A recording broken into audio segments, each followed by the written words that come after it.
Hey guys, it's Gray with Across the Multiverse, coming at you with another D&D player guide. I think that's what I'm going to start calling these. And then this is collaborative storytelling from the player's perspective. This one might be a little bit shorter, as generally a lot of the collaborative storytelling weight is handled by the DM, but I figured that we could at least explore it from the from the lens of a player. So let's say you got a player or a player, you have a character backstory and it's been completed.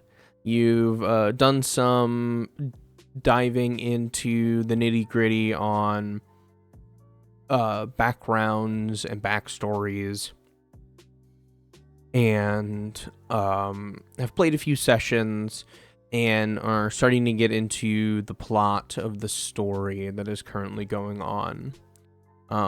Maybe you've hit one of those character building or character turning moments, and maybe you haven't, but at the the onset of the game has kind of started. Things are moving, and the best way to kind of engage with this story, in my opinion, is doing it like collaborating on it. And I'll kind of go into detail a little bit on that. So, at least from the player's perspective, you have a few different ways that you can kind of do this. You could tie your backstory in with another person's backstory. You can tie your goals in with another person's goals. I would say that maybe it would hit a little bit more on my previous video if you were to go this specific route, and that would be making your character's goals go against what the party is currently doing. Obviously, DM, talk to your DM about that. Playing an antagonist or somebody who's more of like a rival style character, if we're talking anime, who ends up folding into the team, is always fun. But it does need to be done with a little bit of tact. So just keep it in mind. But so you have this backstory. You maybe have had a couple character building moments, or just ways to kind of expand on thinking about how your character kind of operates, and you want to start tying in other people. Well, this is awesome. And as a player, you can start doing this really, really easily, actually. I recommend, obviously, having you do this with a character that seems to be from either the same region, the same faction.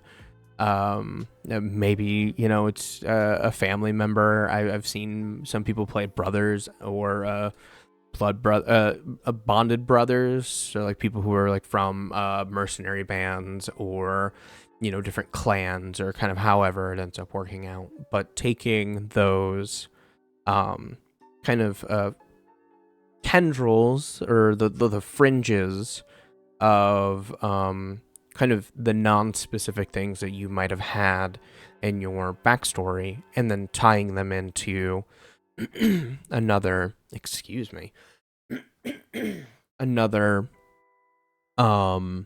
character. And a fantastic point for this is Numenera. By Monty Cook Games, the Numenera system does a awesome job at what it does during character creation. Is it automatically ties you to another person at the table. Part of character creation is awesome, and I 100% recommend that everybody does it. That being said, I do recommend stealing it. Just straight up take it.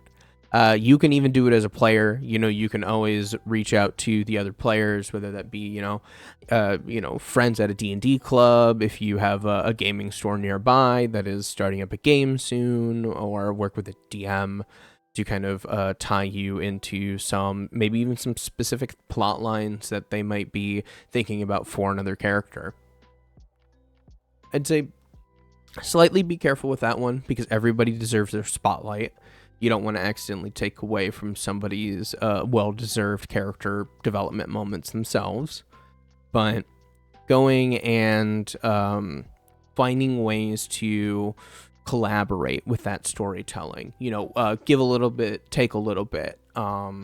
And you're going to be doing this a lot with your DM, at least in my opinion, a good or flexible DM. I shouldn't say good. A flexible DM whose narrative isn't so rigid that interacting with the party is going to break it in some catastrophic way, but will give you ample opportunity to make your group feel far more cohesive. I would say don't be afraid to be the first person to start bringing up your backstory. Sometimes that is the thing that the party needs to get to the point where they all feel like their characters can talk about themselves and the stuff that they've been through. As a little bit of an example, I'm playing in a game on Monday evenings, and we had one of the characters who's a new player to the table, somebody who I think is phenomenal for being able to pick it up as quickly as they can. I will say that they do seem to have a little bit of experience with some seem like they might have done a little bit of theater or some type of performance. I know they do improv, so it's a lot. It's very similar to that. And if you do either of those things, I 100% recommend that you play D&D if for whatever reason you haven't. But that being said, they opened up almost immediately, a couple sessions in to the game, about some of their characters' goals and a little bit about this character's backstory. And what it did is it gave a character that could have been very one-dimensional a sense of vulnerability, a sense of personality. You get goals and motivations behind that, and it really helped the group latch onto that character. It helps bring everybody together, and then what you can do is through the lens of a player, through that is people are welcome to interact with your backstory as they see fit, but it is more of a social contract that because everybody's at the table together, that the party is at least going to help someone, especially if those two characters don't have a tie to one another. If they do have a tie to one another, depending on however that relationship is, it could vary. But that all being said, I think that you taking that opportunity to really open your character, open yourself to being interacted with the people at the table and the characters within the party helps you craft a more fundamental narrative. Because let's say we'll use John Fiderman from the previous video. Maybe one of the people who's adventuring with him is another is another person from his time when he was like a mercenary or a city guard or something of the sort.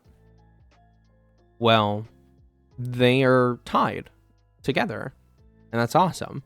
And there are things that you can pull at. Maybe they have a great relationship, maybe they don't have a great relationship, and it breeds a ground where you all can kind of go into the weeds on some things. And most of the time, I know a lot of players don't like to really get into the nitty gritty of backstory. while everybody else is kind of at the table, or get into like a very personal moment for the character because it's a little weird, or they feel a little vulnerable, or the role playing, whatever. Embrace it. It's goofy, even if your DM doesn't put on a silly voice for, the old prospector Victor style from Critical Role, like, it's a make-believe game. Give a little buy-in. Suspend that disbelief. Come out of your bubble a little bit. It'll reward you. The collaborative storytelling aspect that can also be touched on from a player's point of view is working in conjunction with your DM to expand on things either within the narrative or as they are either within the narrative or within your backstory to help further tie yourself into the world.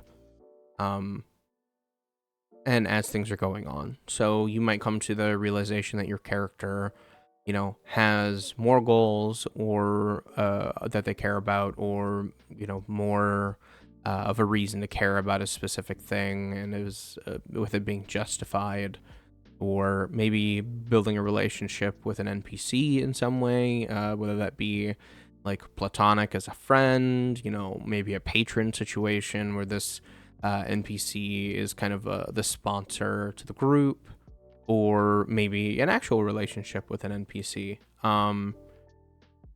Goals shift, even in real life, goals shift quite a bit. And willing to have that flexibility with everything that's kind of happening within the story is a very, very good turning point. And tends to lead to those, both kind of tend to lead to the last two videos that expanding on player backstories.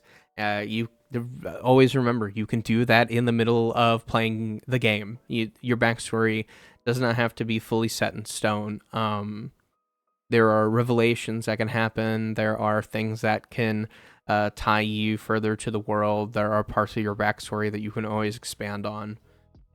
You just have to come at it from a logical point of view. Like, if you're tied to a couple factions, there's not a reason why you can't throw in a few more NPCs, make a rival for yourself, have like somebody that you report to, some higher ups.